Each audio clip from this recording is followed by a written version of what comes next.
guys, welcome back to Dio and my podcast. Welcome. Where we are being rooted in truth And led by the Spirit. Haleluya. Saudara, hari ini episodenya ini kecil-kecil cabai rawit. Come on. Alright, Pastor Michael, what is the title of this episode? Judul dari acara ini adalah Acara adalah tempat Tuhan beracara. Oke, acara tempat Tuhan beracara. Saudara, the reason why we make this episode is begini. Karena banyak orang gereja anti dengan acara. Betul. Banyak orang gereja, saya bilang sebagian lah dan banyak saudara. Karena saya sendiri pun mengalami bahwa orang-orang suka berkata, Dio jangan bikin acara deh. Ya. Bikin acara capek. Nanti kumpul-kumpul doang. Kumpul-kumpul doang. Gak ada hasilnya. Gak ada hasilnya. Kita bikin KKR, kita bikin conference, kita bikin ini. Ya hasilnya apa?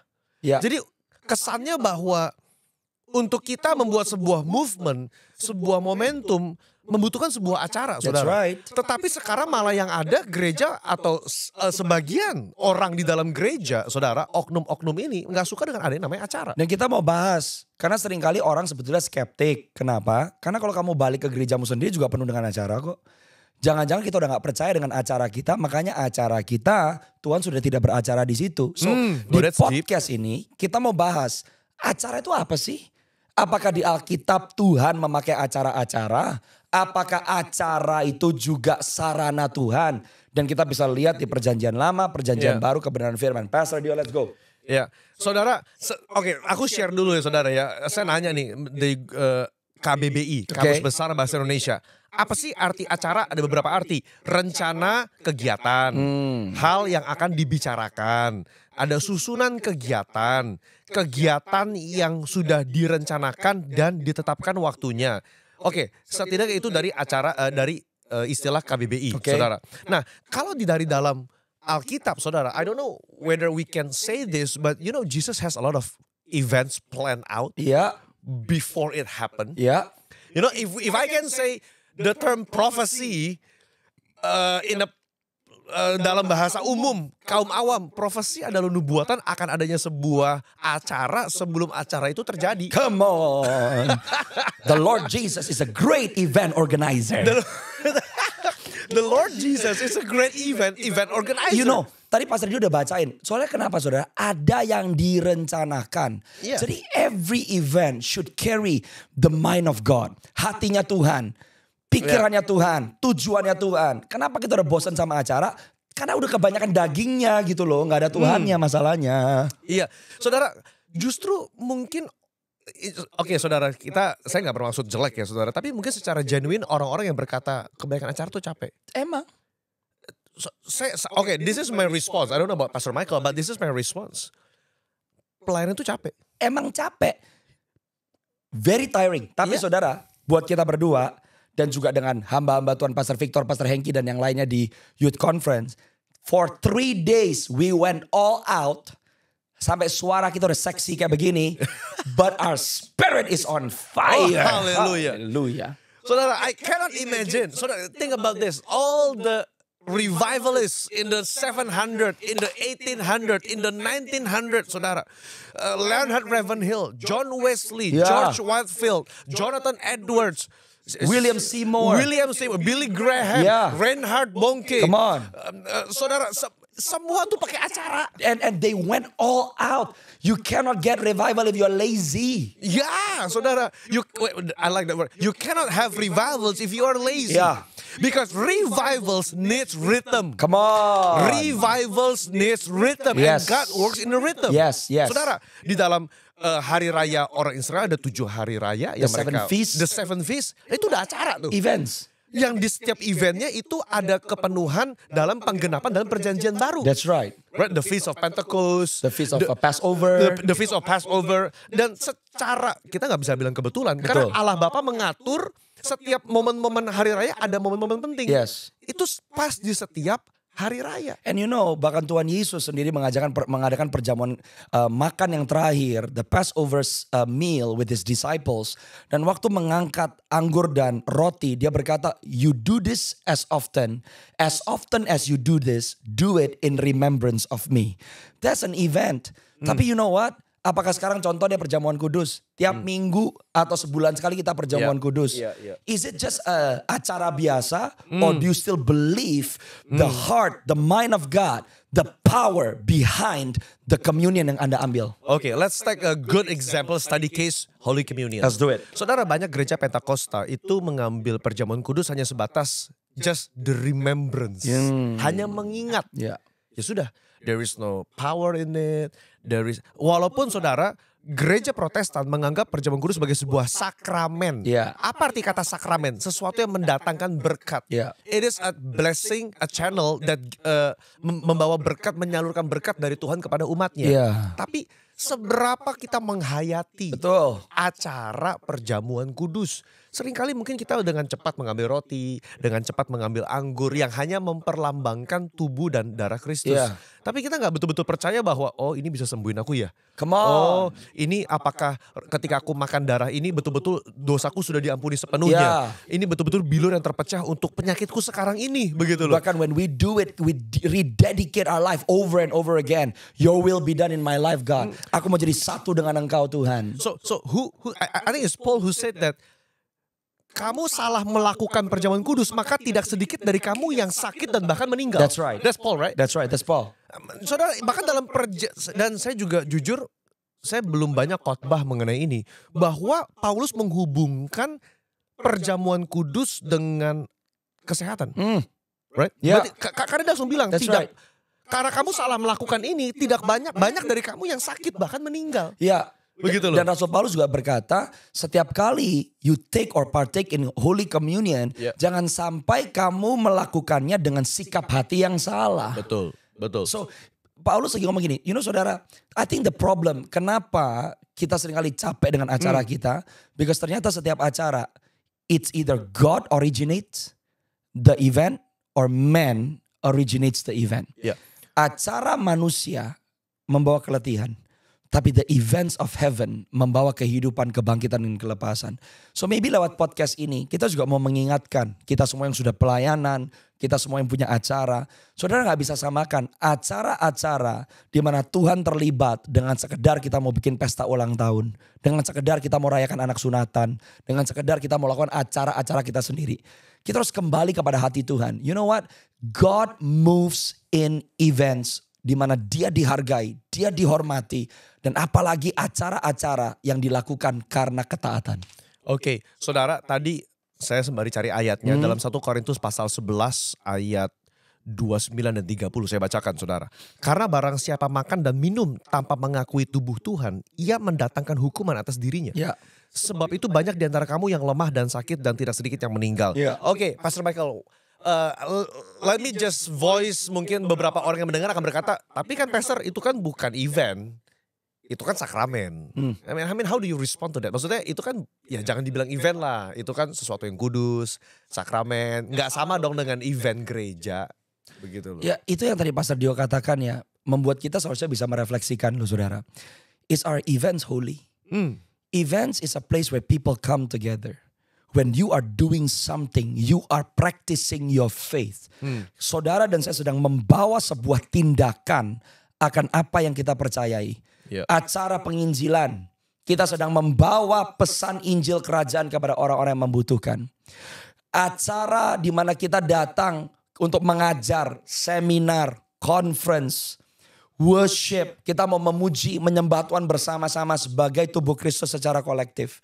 So masalahnya menurut saya bukan di eventnya, tapi bagaimana kita menyikapi eventnya. Right. Motivasi di belakang eventnya. Right. Why are we doing what we are doing? Do we involve God? Apakah kita masih melibatkan Tuhan dalam acara kita? Jadi mungkin sebetulnya begini, saudara, memang ini mungkin banyak pro kontra, tetapi berarti kita masuk lebih dalam. Apa yang membuat saudara capek dengan yang namanya event? Yeah. Right? Berarti ada event yang bikin capek, ada event yang gak bikin capek. That's right. Ada event yang justru ketika kita pulang dari event itu kita refresh. Refresh. Saudara, ada event yang pulang tuh kita merasa, man, I don't know. Maksudnya I feel blah, you know, I don't really feel the presence of God in the event. Oke, saudara, let me just shoot out some of the things yang bagi saya satu event tuh benar-benar cuma event satu ketika dia hanya fokus kepada packaging, Come on. not the content itself. Mungkin kita bilang event gereja tuh event rohani. Kita ngomongnya rohani sih. Tapi capek, kenapa? Karena satu, packagingnya itu kita terlalu fokus sama packaging. Yeah. Marketingnya. We're trying to impress people more. See, that's the motivation. We are trying to impress people more than we are impressing God. Come on. Ujungnya kita jadi capek. Karena kalau untuk mencari perkenanan manusia nggak ada habisnya. Sedangkan to impress God, He's not impressed with what we do. He's impressed with our heart. Why are we doing what we are doing gitu? He's impressed with obedience. He's impressed with the simplicity of people who's willing to untuk ngikutin apa yang Tuhan minta. Dan Tuhan lagi cari orang-orang yang mau meresponi permintaannya dia. And you know Pastor Dio, setiap kebangunan rohani yang ada selalu ada acara-acara. Orang dilawat Tuhan. Saya ingat tuh saya dijamah Tuhan di tahun 2007. Waktu acara ini di kota ini. Sama pendeta ini. Sama pendeta ini. Saya ingat itu ada KKR. Saya mengalami kesembuhan ilahi. Saya mendedikasikan hidup saya. That person is touched because of an event. Iya. Tapi masalahnya juga ada juga event-event yang dilakukan.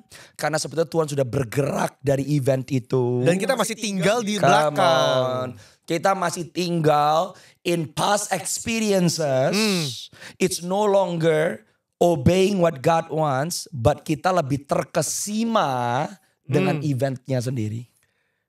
Man, that is so powerful. Saudara, I think ada alasan kenapa orang Israel harus berjalan mengikut tabut Tuhan di depan. Ada tiang awan, tiang api Tuhan. Dalam setiap event ada tiang awan dan tiang api Tuhan. Iya. Saudara, bahasa sederhananya deh. Saudara jangan bikin event kalau Tuhan gak suruh. Betul. Gitu loh. Jangan hanya karena demi nama event rohani, ngikutin hype. Saudara, look at our past podcast with Ko Franky Kuncoro. Yeah. So banyak gereja bikin worship night for the sake of a worship night. Mau ngomong salah atau enggak salah. Nggak salah sih. Nggak salah sih. But Saudara, kalau saudara cuma bikin event itu cuma supaya gereja saudara ikut hype, keren, anak mudanya keren, saudara kan capek. you are gonna be tired. Ya. Gak ada yang dapat apa-apa. Ya. Orang malah letih. People come empty, they leave empty. Ya. Tapi when Holy Spirit is present, you will live full. Ya, Dan that's jadi di podcast ini kita juga harus mengakui tanpa mengkondem siapapun dan kita merefleksi kepada diri kita sendiri. Kita juga harus sadar not every event is anointed by God. Dan kedua, kalau tadi Pastor Michael bilang, beranikah kita ketika Tuhan suruh stop, kita stop event? Kita stop. Berani nggak? Ya, meskipun udah terbiasa melakukannya. Dan mungkin jujur saudara dari event itu dapat banyak hal. Saudara dapat jemaat baru, saudara dapat exposure, follower gereja saudara tambah, saudara makin terkenal, saudara makin dikenal orang, saudara. Itu sesuatu yang mengenakan kepada daging. Betul. Tapi kalau Tuhan suruh bilang, oke, stop. Aku udah selesai dengan acara KKR ini. Sekarang stop 2 tahun misalnya tiba-tiba Tuhan suruh stop sampai aku suruh mulai lagi. Berani gak ya kita? Dan gak cuma itu saudara. What if kalau memang di waktu-waktu yang lalu in specific events dimana kita terlibat, kita tahu ada kehadiran Tuhan situ. Kita tahu ada something unusual yang Tuhan lakukan. Tapi setelah kita masuk di event-event yang berikutnya, waktu kita mulai rasakan, kayaknya ini tiang awan, tiang apinya udah bergerak nih. Are you willing to say, Lord, are you still here? Or should we stop and wait on you sampai Tuhan memberikan kepada kami our next instruction? Saudara, I want to share humbly kepada seluruh senior pastors, gembala-gembala sidang, gembala-gembala gereja, para pemimpin-pemimpin gereja, dimanapun saudara berada. Jangan sampai saudara hanya kita mempertahankan packaging, mempertahankan acara yang kita buat berhasil 20 tahun lalu. Itu menjadi bottleneck buat kegerakan anak-anak muda ke depan, saudara. Padahal Tuhan sudah mau mencurahkan rohnya besar-besaran. Tuhan sudah mempersiapkan sebuah acara yang baru, sebuah movement yang baru, revival buat anak-anak muda. Tapi anak-anak muda nggak dalam gereja, sinode, yayasan, organisasi, apapun yang saudara pegang tidak bisa maju. Kenapa? Karena hamba-hamba Tuhan yang lebih senior, mereka nggak peka dengan tuntunan Tuhan. Sehingga mereka masih memegang acara yang lama. Yes, karena masih ada kendali. Masih ada kendali. Men always want control. And lewat podcast ini dengan rendah hati kami juga mau katakan saudara, maybe we need to recheck. Is our event still Jesus-centric or is our event self-centric? Apakah our event still focus on the spiritual things? Karena the problem now, banyak acara-acara rohani sudah gak rohani lagi. Well, how do you differentiate that, Pastor Michael? Karena jujur kan orang pasti ngomong ini secara rohani. Nggak ada yang ngomong ini acara sekuler. Semua juga ada penyembahan, Ya. ada khotbah, ya mungkin ada persembahan dance, ada doa. Semua juga rohani begitu. I mean, how do you differentiate? I think salah satu yang bisa kita cek adalah, do we still give room untuk Roh Kudus mau melakukan apa yang dia mau lakukan? Yeah.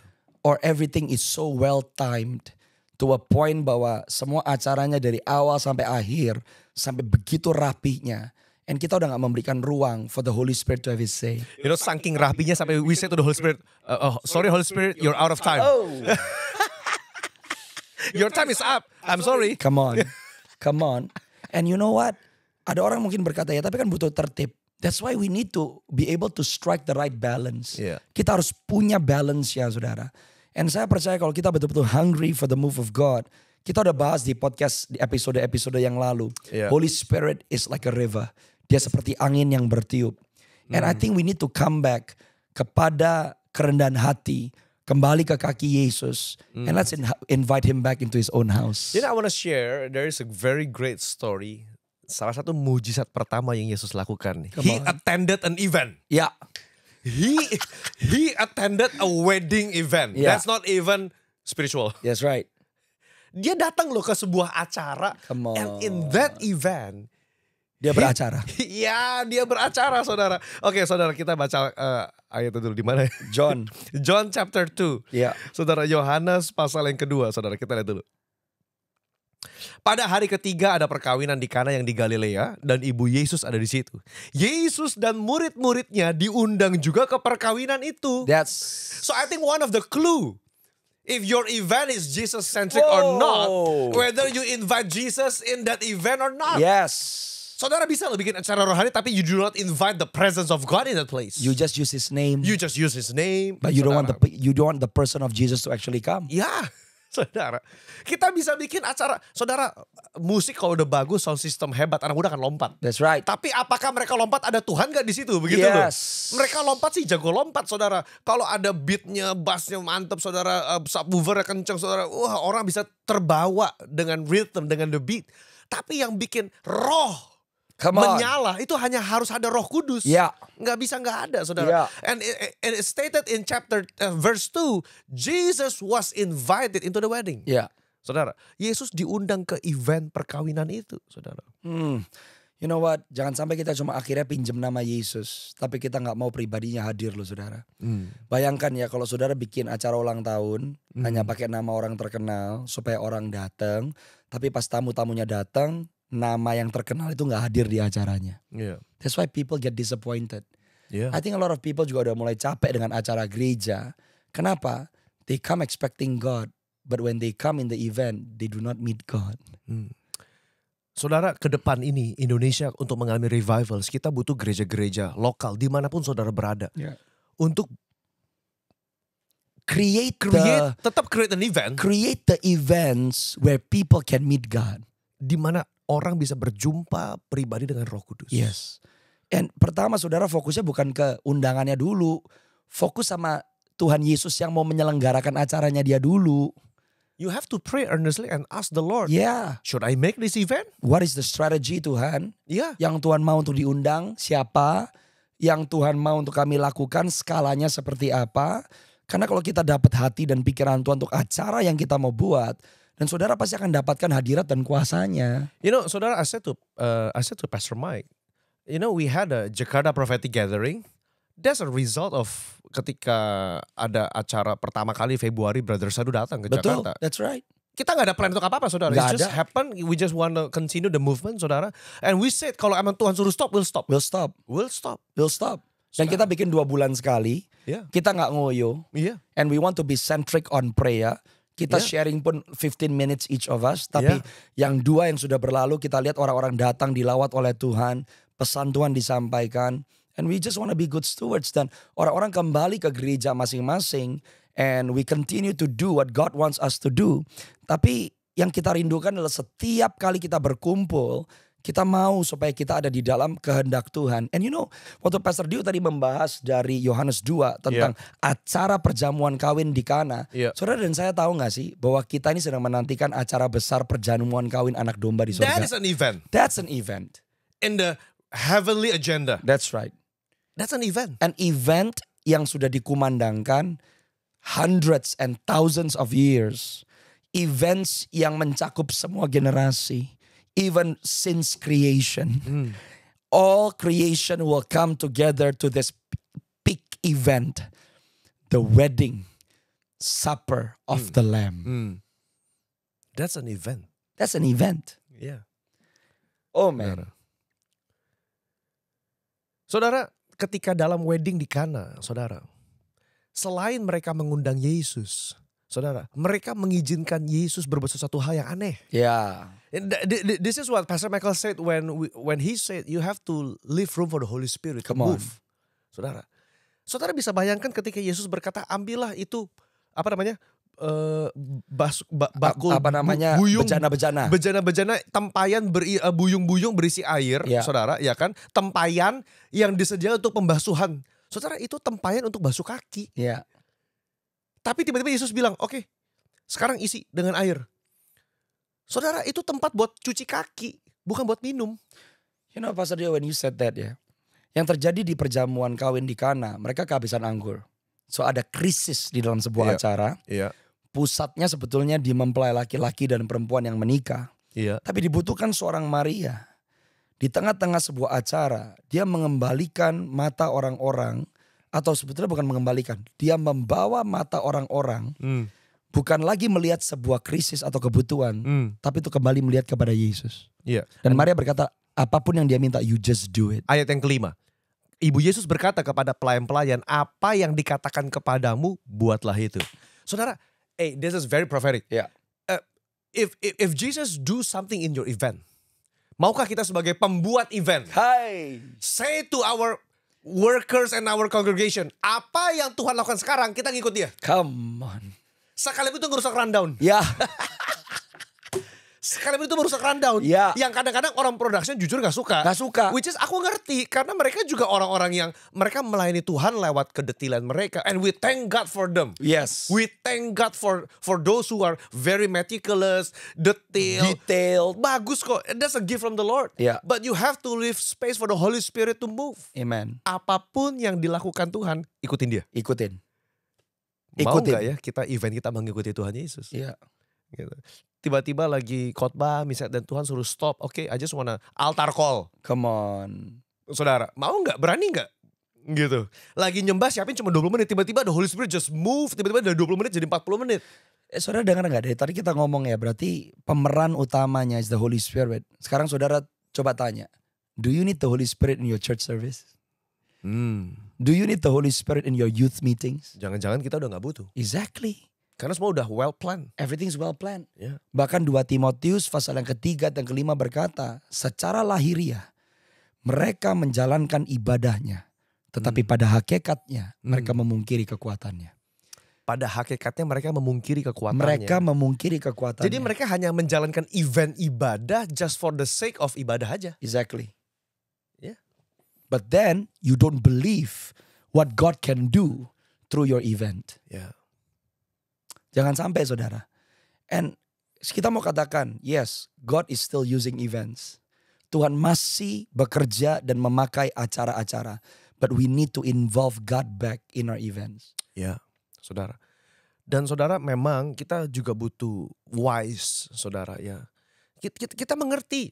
Saudara, I have kids. Pastor Michael have families. Bukan berarti kita orang nganggur yang gak ada kerjaan makanya semua kita ikutin. Enggak, saudara. But we need to prioritize, we need to ask the Lord mana yang perlu kita layani, mana yang belum perlu. Mungkin perlu ditunda atau mungkin bukan saatnya sekarang, saudara. Karena you have your family, saudara. You have your wife, your children, saudara. Ada gereja yang mesti saudara layani, saudara. Ada movement Tuhan yang agenda yang Tuhan sedang kerjakan buat Indonesia, saudara. Jangan sampai Tuhan mau kerja buat Indonesia lalu kita berkata, Tuhan sorry aku sibuk. Lalu Tuhan berkata, kamu sibuk ngapain? I'm making my own party. Itu alasannya Queen Vasti. Itu alasannya Ratu Vasti.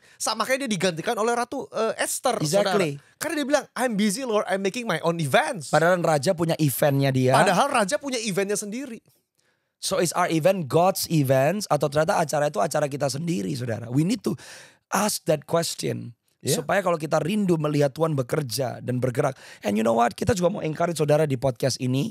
Untuk saudara bisa mengalami event-event dipenuhi dengan Tuhan yang sedang beracara. Anda gak butuh orang terkenal. Yeah, that's true. Anda gak butuh acara besar. That's true. You just need Jesus to come to your event. Just because you can invite 1,000 people doesn't mean Jesus was there. Doesn't mean so. And saudara gak perlu mengicilkan dirimu sendiri gitu. Mulai dengan apa yang ada padamu. Yeah. But make every event yang diadakan sama gereja lokalmu. Bahkan saudara komselmu. Waktu kamu undang orang datang ke rumahmu untuk mereka makan. Saudara lagi mau ngajak orang untuk bersaksi kepada satu keluarga. Make it special every time by inviting Jesus to the picture. Yeah, saudara. Jadi, okay, saudara, as we want to close this episode, at least we want to give some practical steps lah, Yeah. saudara. Bagaimana caranya agar event yang kita lakukan tidak menciptakan kelelahan rohani? Mungkin for me, Pastor Mike, mungkin I don't know about you, but at least for me, focus on the purpose of why you create that event. Yeah. Jangan fokus kepada formatnya dulu, packagingnya dulu, oh lightingnya mesti begini, soundnya harus begini, semuanya. Nah itu nanti dulu, saudara. Tujuan kita bikin acara itu apa? You know, saudara, ketika kita bikin Jakarta Prophetic Gathering, kita hanya mau gather gereja untuk berdoa. Yeah. That's it. That's it. Hanya untuk berdoa, saudara. Kita nggak tambahin macam-macam, hanya untuk berdoa. Saudara, kumpulkan gereja-gereja, nyembah Tuhan, nyanyi, doa. Kita cuma share vision masing-masing 15-20 menit, altar call, selesai. Ya, and you know saya tiba-tiba kayak ingat. Don't only focus on the big events, but focus on the small personal events, and that's your time with Jesus. Make your intimacy with God a planned event. When that small event become like your fuel, setiap kali saudara berkumpul dalam acara yang lebih besar dan melibatkan orang yang lain, dan saudara bawa minyak dari your personal event with Jesus. So I think kenapa kita seringkali capek, karena kita sendiri sudah meninggalkan the event yang Tuhan juga nanti-nantikan dengan kita. And that is to sit with Him, to hear from Him, to just love Him. And saudara dan saya harus tahu, bukankah hidup kita ini juga sebetulnya adalah acara? Ada orang bilang begini, you know, panggung itu mesbah, bukan cuma panggung. You know, guess what? Kalau hidup ini adalah panggung, saudara. Pertanyaannya, who is the actor who's acting on the stage? If your life and in my life, kalau hidup kita adalah panggung, then make our life a stage where Jesus can manifest Himself. Amen. Supaya dia jadi pemeran utamanya. Jangan sampai kita jadi actors yang berkedok. Tapi if our life is a stage, you know what? Tuhan butuh hidup kok. Tuhan butuh orang-orang di mana dia mau menyatakan kemuliaannya. Dia butuh kumpulan-kumpulan umatnya untuk dia menyatakan kemuliaannya. Makanya kita selalu katakan in every season there is a man and every man has a season. Wow. Saudara harus tahu bahwa you are placed by God. Saudara ditempatkan oleh Tuhan secara tepat untuk masa yang seperti ini. Don't waste the opportunity to give glory to Jesus. Right. Second practical thing, saudara.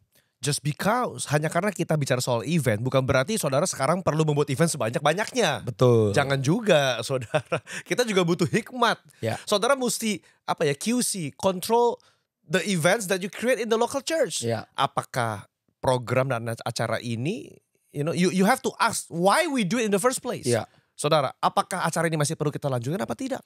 Ya. Saudara. And actually Pastor, I get reminded, the third thing, saudara harus ada kesepakatan dengan timmu. Yeah. Setiap kegiatan dan acara yang Bunda lakukan yang melibatkan orang lain, especially when it's a corporate gathering, move with a team in unity, in unison.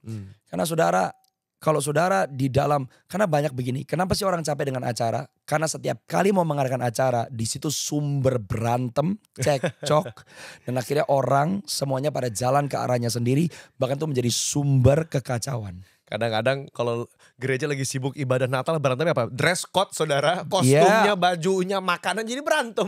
Padahal kita sedang merayakan kelahiran bayi Yesus. Iya, so kesepakatan. Menurut saya one of the reason kenapa event itu penting. Sebetulnya lewat acara-acara Tuhan sedang menyatukan hati dan pikiran umatnya. Yeah. It's a training to learn to work together, bekerja sama, saling menerima kekurangan dan kelebihan orang lain. Setiap acara selalu melibatkan bukan hanya satu orang, tapi dengan individu-individu yang lain. So every event is a good opportunity untuk kita mempraktekkan yang namanya kasih. Berjalan di dalam kasih, di dalam kesepakatan, kesatuan hati. And so saudara, we need to strike the balance. Kita gak boleh benci event, tapi kita harus kembali kepada essence of the event. Right. Saudara, I just want to close with this verse, saudara. In the book of Acts chapter 2 verse 1. When the day of Pentecost come, they were all gathered in one place. Iya. Ketika hari raya Pentakosta itu tiba, mereka berkumpul dalam satu tempat. That's an event. That's an event. Holy Spirit datang, Roh Kudus datang, enggak sembarangan hari. Iya. He chose a specific event. Iya. Hari raya Pentakosta. Iya. So when you created an event that is God inspired. Come saudara, on. That is God inspired. God inspired. God inspired event. He will come. Yes. He will come. Dan kita berdoa Indonesia akan dipenuhi dengan God inspired events. Amen. When Holy Spirit will come. Amen. Amen. Right. So, saudara, I hope you're blessed by this episode, saudara. If you want to support this channel, saudara, feel free. Kalau saudara mau menabur, ada nomor rekening di bawah. Yeah. Saudara mau mensupport dengan membeli baju Dio Mike Podcast, the one that we use right now, saudara. Yep. Sudah ada link di Tokopedia. You can buy it right away wherever you are. Akan dikirim, saudara. Dan do DM us for any thoughts, comments, testimonies, Yes. questions, saudara. And we'll try to reply that in the next episodes. Yeah. All right. God bless you. See you next time.